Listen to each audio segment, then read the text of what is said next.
Salve, meu povo! O Ministério da Educação do atual governo Bolsonaro vem travando uma cruzada contra aquilo que o próprio governo chama de doutrinação esquerdista dentro das escolas e das salas de aula. O mais recente episódio nessa guerra ideológica que o governo vem travando diz respeito à discussão sobre o método de alfabetização que o Brasil deve adotar dentro das escolas a partir de agora.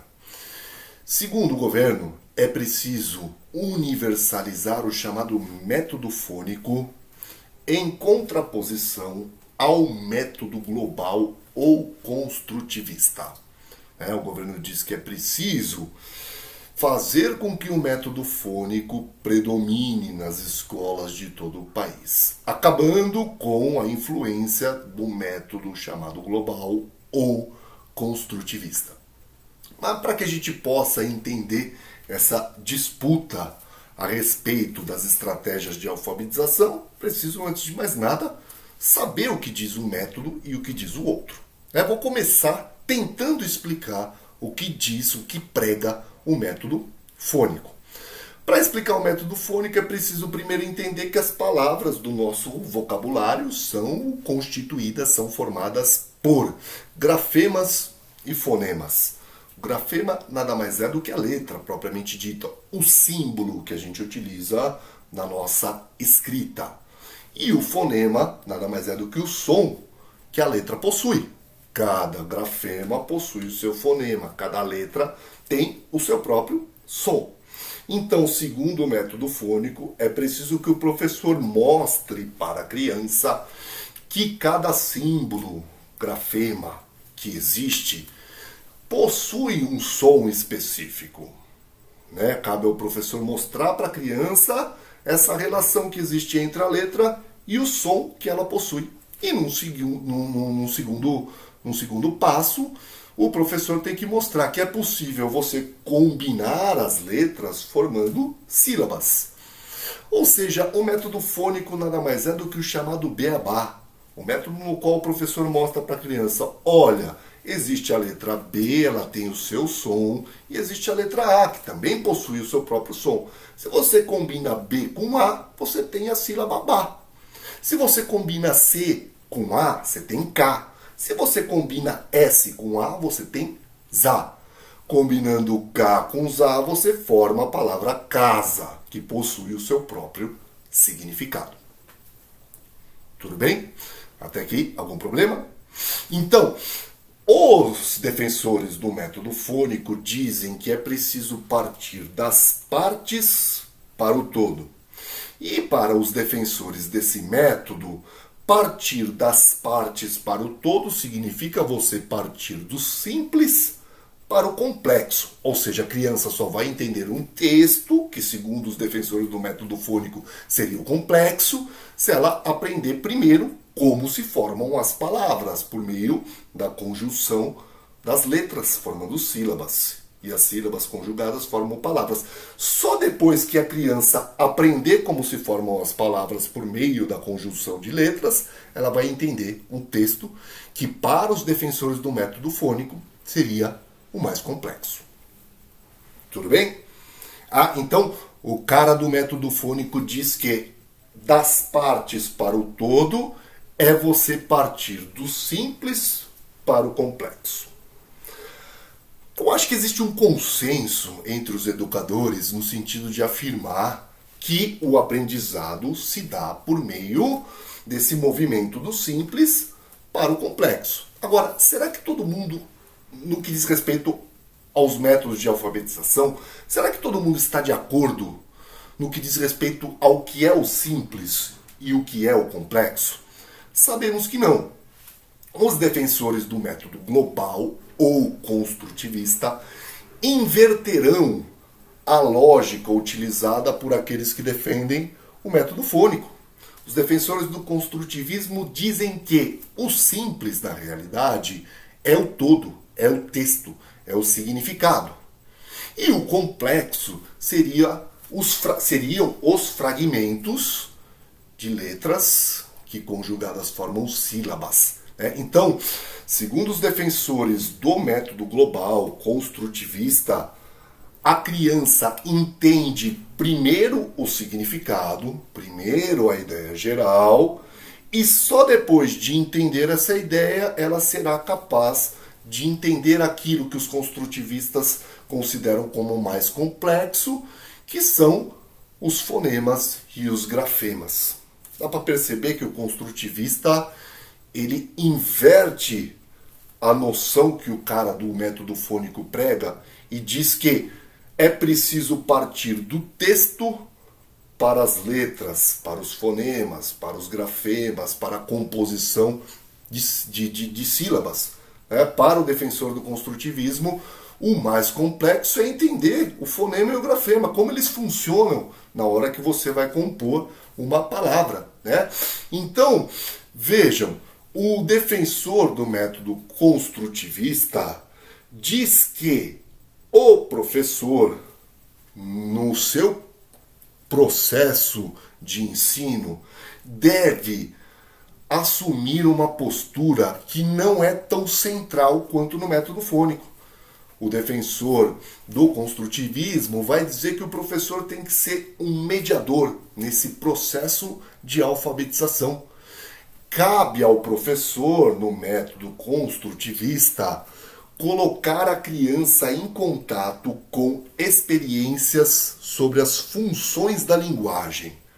E essas experiências vão fazer com que o próprio aluno construa o seu conhecimento sobre o que são as partes que constituem as palavras, ou seja, ele vai construir o seu próprio conhecimento sobre o que são essas letras, esses grafemas e os seus respectivos sons, que são os fonemas.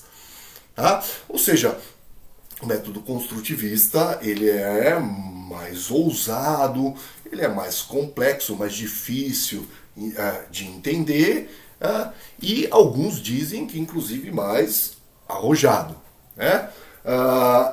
Então, a grande pergunta que se faz é a seguinte: afinal de contas, hoje, em que pé nos encontramos aqui no Brasil no que diz respeito ao processo de alfabetização?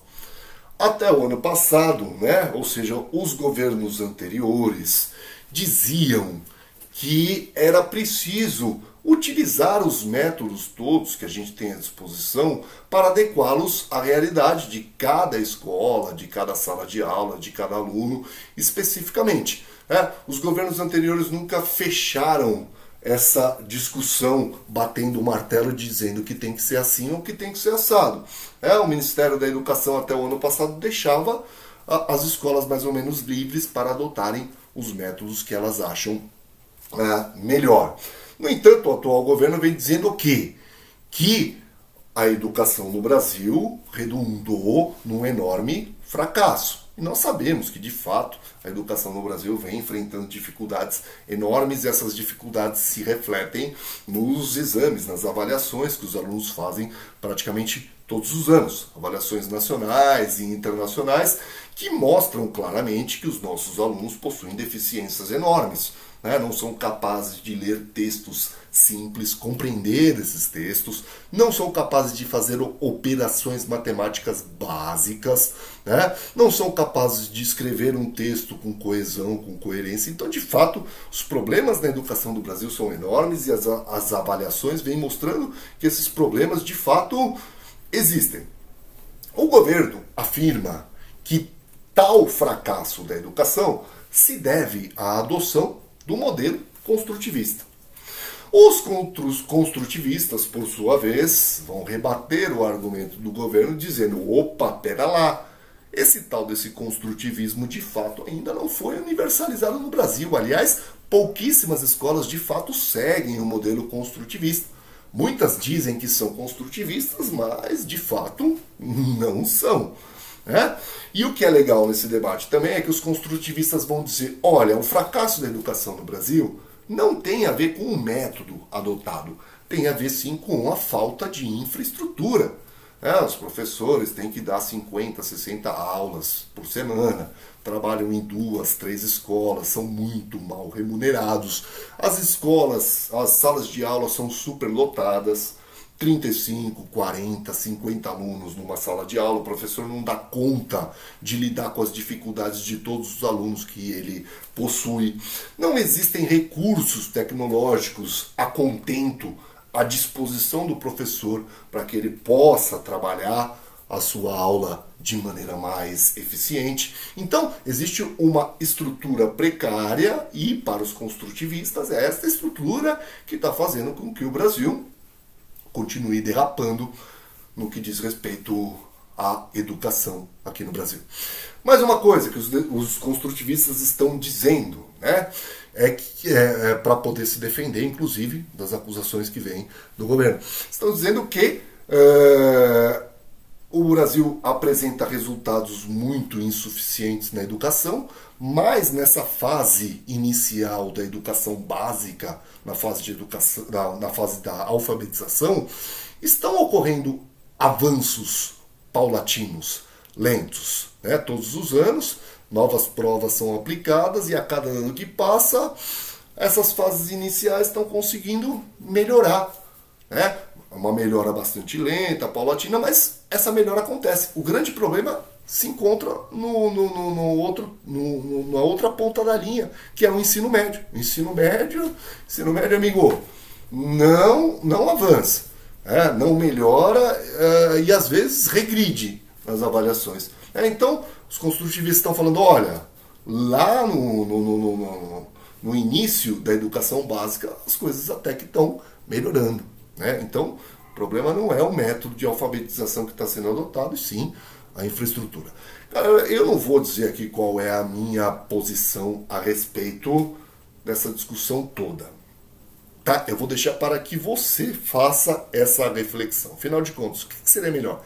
Método fônico, o método global ou uma terceira possibilidade que eu deixo para você refletir, uma conjugação desses métodos que podem ser utilizados de acordo com as necessidades da criança, da sala de aula e da escola. Afinal de contas, o que poderia ser feito para melhorar esse processo de alfabetização nas escolas do nosso país? Para você exercitar as suas reflexões e a sua argumentação, sugiro que você realize a atividade de número 2 deste ano, que trata justamente dessa questão. Método fônico ou método global e construtivista? Na atividade você vai encontrar textos com mais informações, argumentos contrários a respeito dessa questão específica. Não deixe de fazer a atividade, que está onde? Sempre no site Matemática e Afins, certo? Beijos.